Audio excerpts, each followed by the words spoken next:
Me da mucho gusto estar con la doctora Manuela Mesa de CEIPAS. Doctora, me gustaría que comenzáramos platicando sobre la experiencia y el trabajo que se desarrolla en el CEIPAS y en específico el trabajo que usted desarrolla. Ujú. Bueno, yo soy educadora y como educadora siempre me ha interesado mucho el trabajo sobre los estereotipos.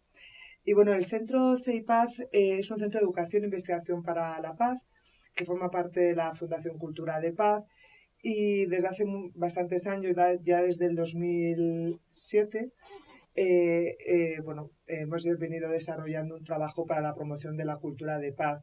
Lo que sí que me gustaría también decir es que desde el 2016 hicimos un acuerdo, un convenio entre la Fundación Cultura de Paz y mi centro con la Universidad Autónoma de Madrid y se creó un instituto que se llama Demospaz, que es Instituto de Derechos Humanos, Democracia, Cultura de Paz y No Violencia.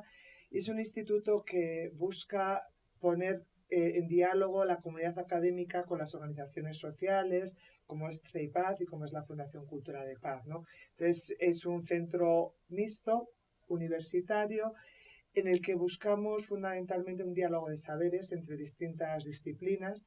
Es muy transdisciplinar y nos parece muy importante, sobre todo porque es una manera de llevar la cultura de paz al ámbito académico y de buscar que el marco, las teorías desde distintas disciplinas se incorporen, ¿no? La cultura de paz, los derechos humanos y la cuestión de la democracia, ¿no?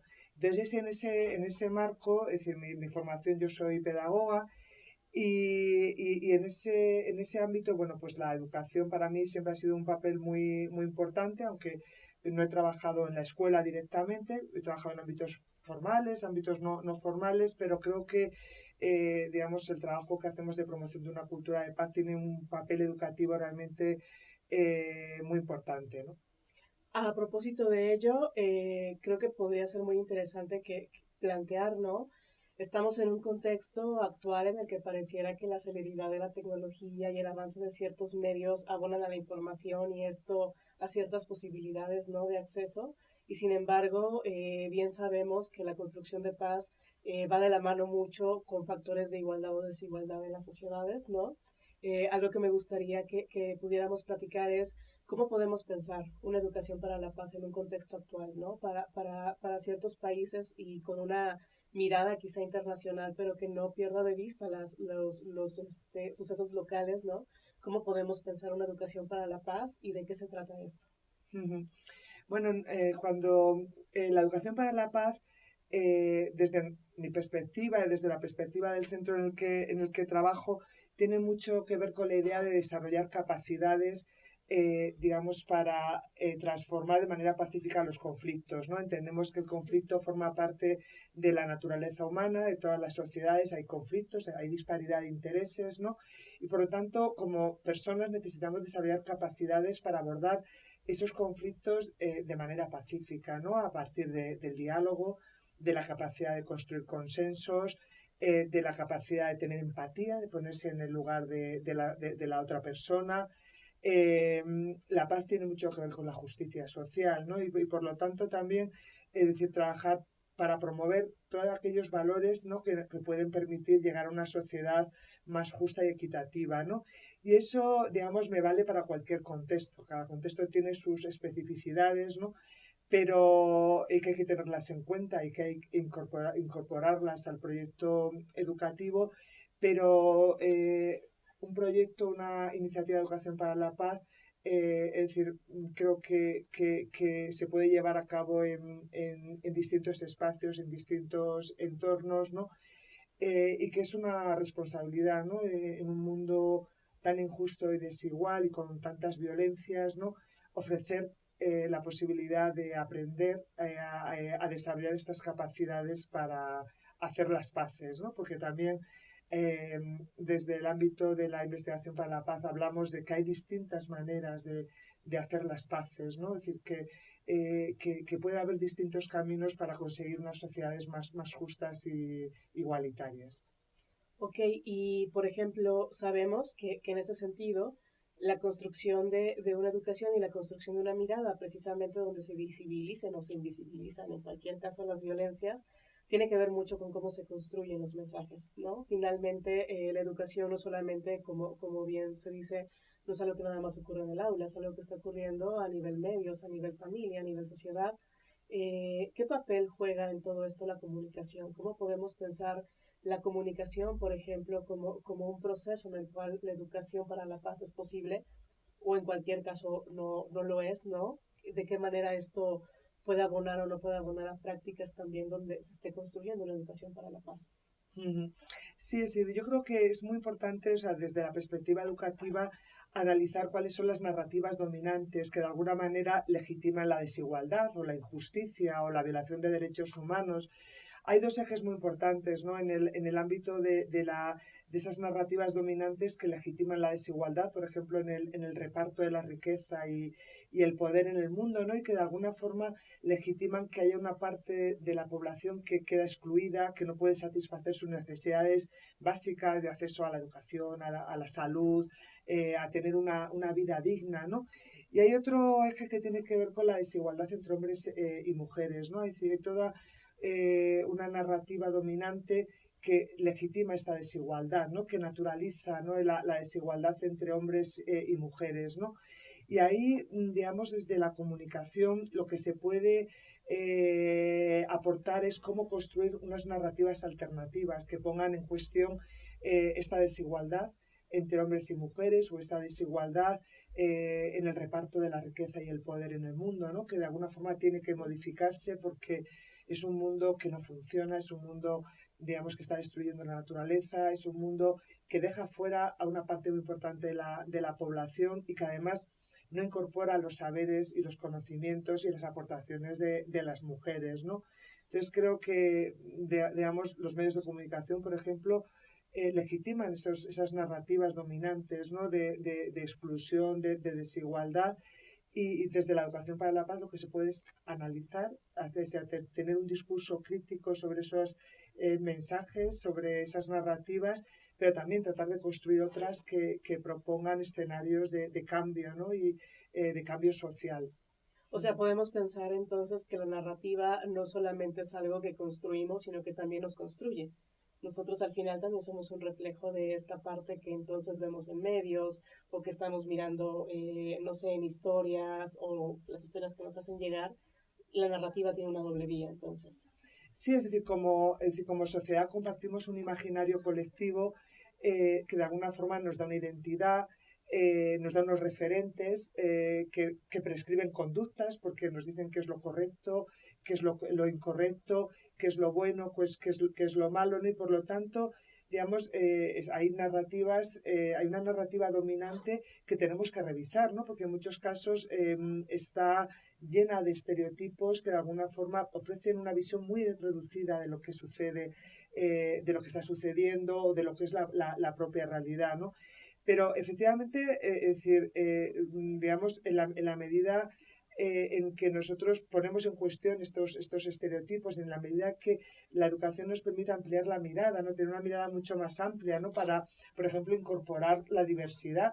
La diversidad, o sea, existe una diversidad de formas de hacer las cosas, existe un pluralismo cultural, existen muchas maneras, ¿no? de vivir y de estar en el planeta, ¿no? Entonces, en la medida que incorporamos eso, digamos, estamos construyendo realidades nuevas, ¿no? Y distintas, ¿no? Y yo creo que ahí, en lo que se refiere a la perspectiva de género, en la medida que en las narrativas dominantes se incorporen las aportaciones de las mujeres que a lo largo de la historia sus contribuciones han sido invisibilizadas y conocemos muy pocas en la historia, en el arte, en la ciencia. Tenemos muy pocos referentes de mujeres que hayan aportado en los distintos ámbitos, ¿no? Y no porque no lo hayan hecho, simplemente porque sus contribuciones no se han contado, ¿no? Han sido invisibilizadas, ¿no? Entonces, en la medida que esos conocimientos se incorporen a los discursos dominantes, pues estaremos transformando la realidad. Claro, nuestros referentes, ¿no? Nuestros referentes, ¿no? Sí. Necesitamos nuevos referentes, ¿no? O sea, yo comentaba en el curso que cuando preguntamos qué personas conoces que han trabajado por la paz, habitualmente se suelen mencionar hombres, ¿no? Nelson Mandela, Martin Luther King, etcétera, pero resulta mucho más difícil decir nombres de mujeres.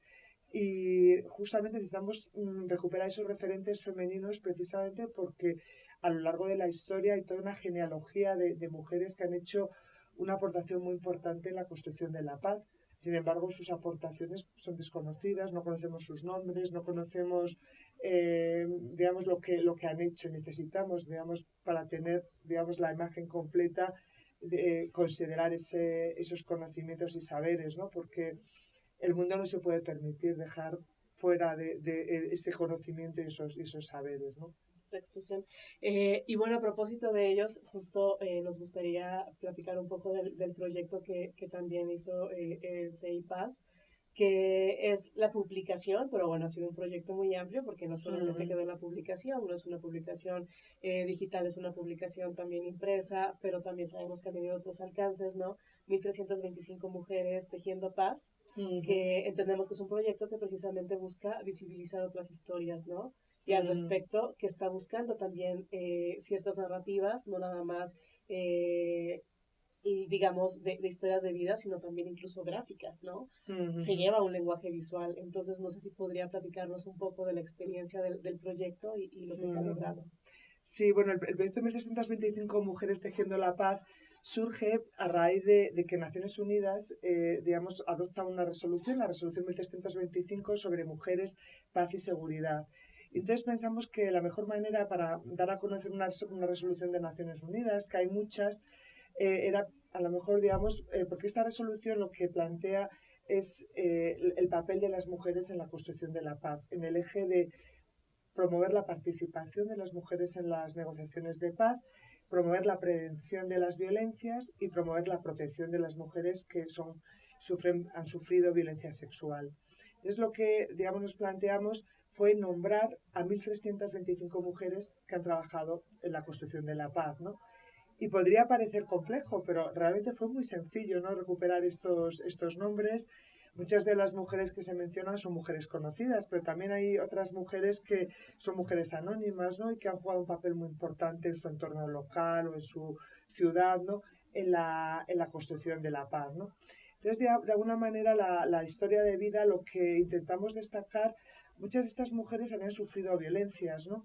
Pero lo que queremos destacar de ellas era, digamos, cómo para ellas esa experiencia de violencia había sido un motor para, digamos, trabajar para construir la paz, para que, digamos, lo que ellas habían vivido no volviera a producirse, ¿no? Entonces, bueno, contar estas historias, pensamos que hay muchas de estas historias que tienen que ser contadas, que tienen que ser conocidas, porque no forman parte del discurso dominante, ¿no?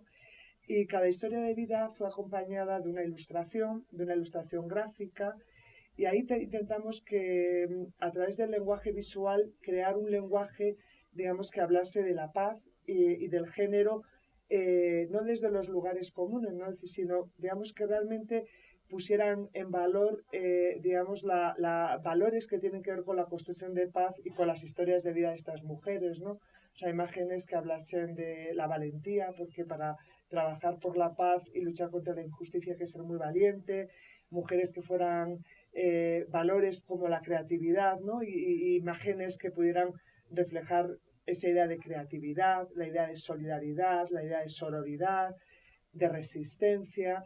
Es decir, crear todo un lenguaje visual en torno a unos valores que de alguna forma construyen la idea de paz positiva, de una paz entendida como un proceso orientado a promover el diálogo, la capacidad de consenso, la capacidad de empatía, ¿no? Entonces, yo creo que el proyecto, digamos, es un proyecto muy rico porque generó toda una red de mujeres que escribieron sobre otras mujeres, las historias de vida, generó toda una red de diseñadores y diseñadoras gráficas que se pusieron en la posición de intentar crear un lenguaje visual que hablase de valores que habitualmente no están acostumbrados a representar, ¿no? O sea, de valores que tienen que ver pues, con esta idea de paz, de paz positiva, ¿no? Y sobre todo, digamos, nos interpeló la idea de la importancia de dar visibilidad a todas estas mujeres, ¿no? Entonces, del proyecto 1325 Mujeres Tejiendo la Paz pasamos al proyecto Visibles y Transgresoras, que es un proyecto de comunicación y género, ¿no? En que intenta construir una narrativa alternativa sobre el papel de las mujeres en la construcción de la paz. Qué interesante, digo, me queda otra pregunta que creo que valdría la pena abordar también. Se habla de paz positiva y esto pareciera que es un poco extraño, considerando que la paz en sí es un valor asociado a lo positivo, ¿no? ¿A qué nos referimos con paz positiva y qué entonces no lo es? Sí, o sea, decir, todo el mundo habla de paz, ¿no? Pero evidentemente no hablamos de la misma idea, ¿no? O sea, decir, desde los gobiernos, desde organizaciones sociales se habla de paz, ¿no? Pero la noción más dominante que hay de la idea de paz es de la ausencia de violencia, ¿no? La ausencia de guerra. Pero la paz es mucho más que la ausencia de guerra, la ausencia de violencia. No es poner en cuestión de que el uso de la violencia es inevitable y sobre todo la idea de paz es precisamente ese proceso para transformar de una manera pacífica los conflictos, esos conflictos que forman parte de la vida humana, pero digamos que no necesariamente se tienen que resolver a través de la violencia, sino que se pueden abordar desde formas más creativas, ¿no? Desde el diálogo, desde la interacción, desde la empatía, ¿no? Entonces, construir la paz positiva significa apostar por esa, digamos, por aproximarse a los conflictos de otra manera, desde otro lugar, ¿no? Entonces, se trata de hablar de la paz por lo que es decir, no pues por la ausencia de violencia y de guerra. O sea, la paz en sí mismo es esa capacidad, ¿no? Para construir sociedades justas y solidarias y respetuosas con el medio ambiente.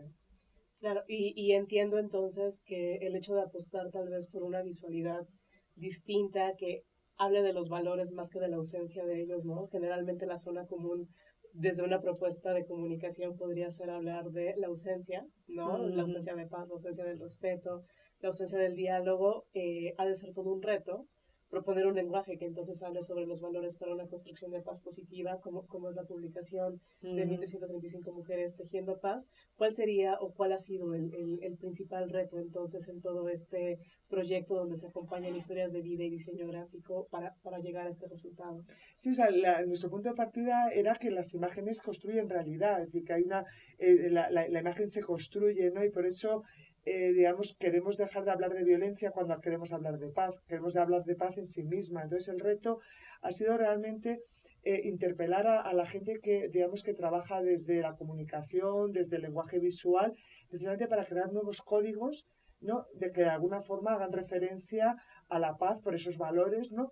Y también al género, ¿no? Es decir, que incorpore los saberes y las aportaciones de las mujeres en el lenguaje visual, ¿no? Entonces, eso es todo un proceso creativo que está por hacer, es decir, que también es una llamada de atención de que hay mucho campo todavía, digamos, para desde el lenguaje visual superar, no hablar de paz con armas o hablando con imágenes de violencia, sino hablar de paz desde otro lado, desde otra mirada. Es todo un reto en el que, bueno, el proyecto de Visibles y Transgresoras, de alguna forma, decíamos transgresoras porque todavía hablar desde el conocimiento, desde la autoridad de las mujeres, hablar de paz es transgresor todavía porque no es lo habitual, no forma parte de la narrativa dominante, ¿no? Y por lo tanto yo creo que hay mucho trabajo por hacer desde la comunicación, desde el lenguaje visual, de mostrar nuevos referentes que de alguna forma nos lleve a otros lugares y a otras miradas, ¿no? Algo más que desea agregar. Sí, nosotros decíamos, bueno, es aprender a mirar el mundo de otra manera, ¿no? Desde el diálogo, desde la empatía, desde los afectos, desde lo colectivo, etcétera, ¿no? Y eso es un proceso para toda la vida, ¿no? Pero creíamos que es un proceso muy interesante que tanto para la gente que trabaja en el ámbito educativo como desde el ámbito de la comunicación nos tiene que interpelar y nos tiene que comprometer, ¿no? Pues muchas gracias por el tiempo y muchas gracias.